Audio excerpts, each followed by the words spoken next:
माना कि तुम अपने बाप की औलाद हो, मगर चैलेंज तो याद है ना? तुमने कहा था कि अगर फाहद ने ये लफ्ज बोले होंगे तो मैं ये घर छोड़कर चली जाऊंगी। हाँ, कहा था, मगर अगर फहद वाकई ये लफ्ज कहते तो मैं चली भी जाती।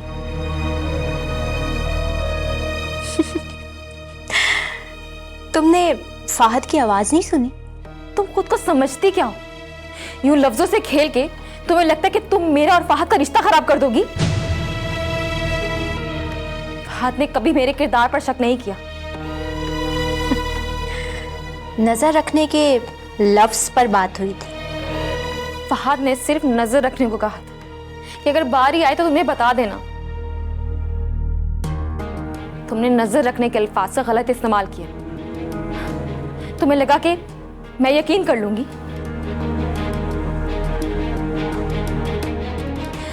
तुमने मेरा और फहद का रिश्ता तुड़वाना चाहा। मुख्तसर ये कि तुम अपनी बात से मुकर रही हो परी। तुम इस घर से नहीं जा रही हो। और कभी जाऊंगी भी नहीं, चाहे तुम कुछ भी कर लो।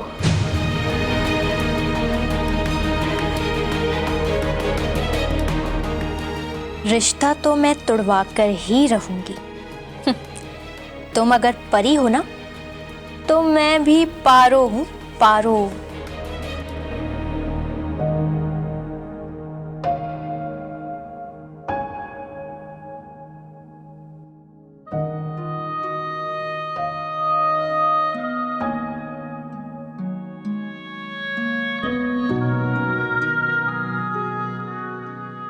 जिंदगी भी मुसलसल इम्तिहान है।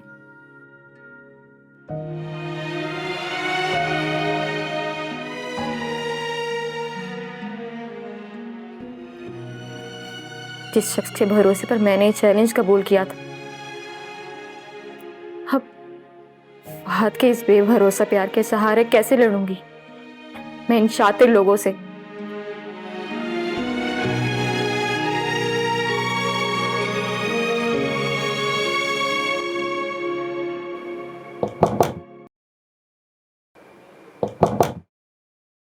आ रही हूं, सब्र भी कर ले। आ रही हूं भाई।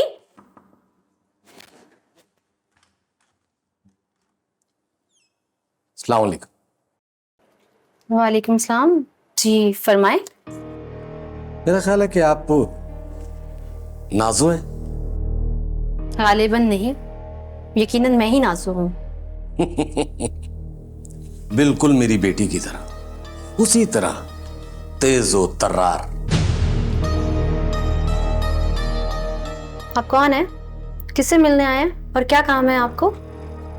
दरअसल आपने मुझे पहचाना नहीं, क्योंकि कभी लंबी मुलाकात ही नहीं हो सकी। मतलब पे आए अंकल? आप कौन हैं, क्यों आए हैं और मुझे कैसे जानते हैं? बताता हूँ। क्या हम अंदर बैठ के बात कर सकते हैं?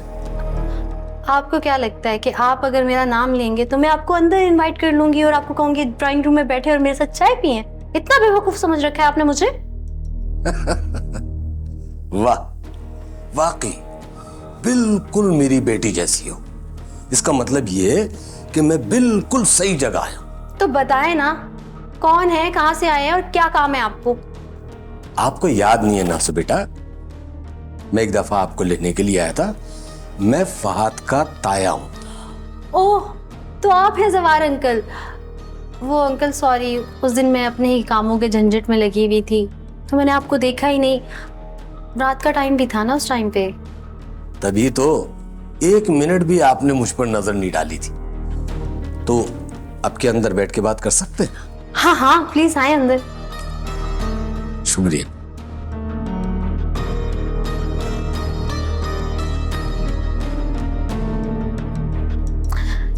बैठे अंकल। शुक्रिया। जी, तो अब बताएं कैसे आना हुआ? देखो बेटा, सास तो मैं मानता हूं सभी की तेज होती, मगर माफी चाहता हूं, तुम्हारी सास तौबा तौबा तौबा, बहुत बड़ा ड्रामा है, बहुत बड़ा ड्रामा। सही कह रहे हैं अंकल आप। मैं तो खुद जानना चाहती हूँ कि उस रात वो आपके साथ घूमने फिरने गई थी तो क्या बातें हुई आपकी? भैया मुझे क्या पता कि वो आपकी वालदा नहीं है। मेरे पास तो पिक्चर आई थी टांग की कि बैंडेज बंधी हुई, शक्ल थोड़ी आई थी। फहद भाई भी ना बिल्कुल पागल है। भेजनी तो शक्ल की पिक्चर चाहिए थी ना, पाँव की पिक्चर देख के कौन पहचानता है? अरे दरअसल वो मुझे राजी करने के लिए उसने ये बताया सिर्फ कि बेचारी औरत जख्मी है, कहां टैक्सी रिक्शों के चक्कर में धक्के खाती फिरेगी।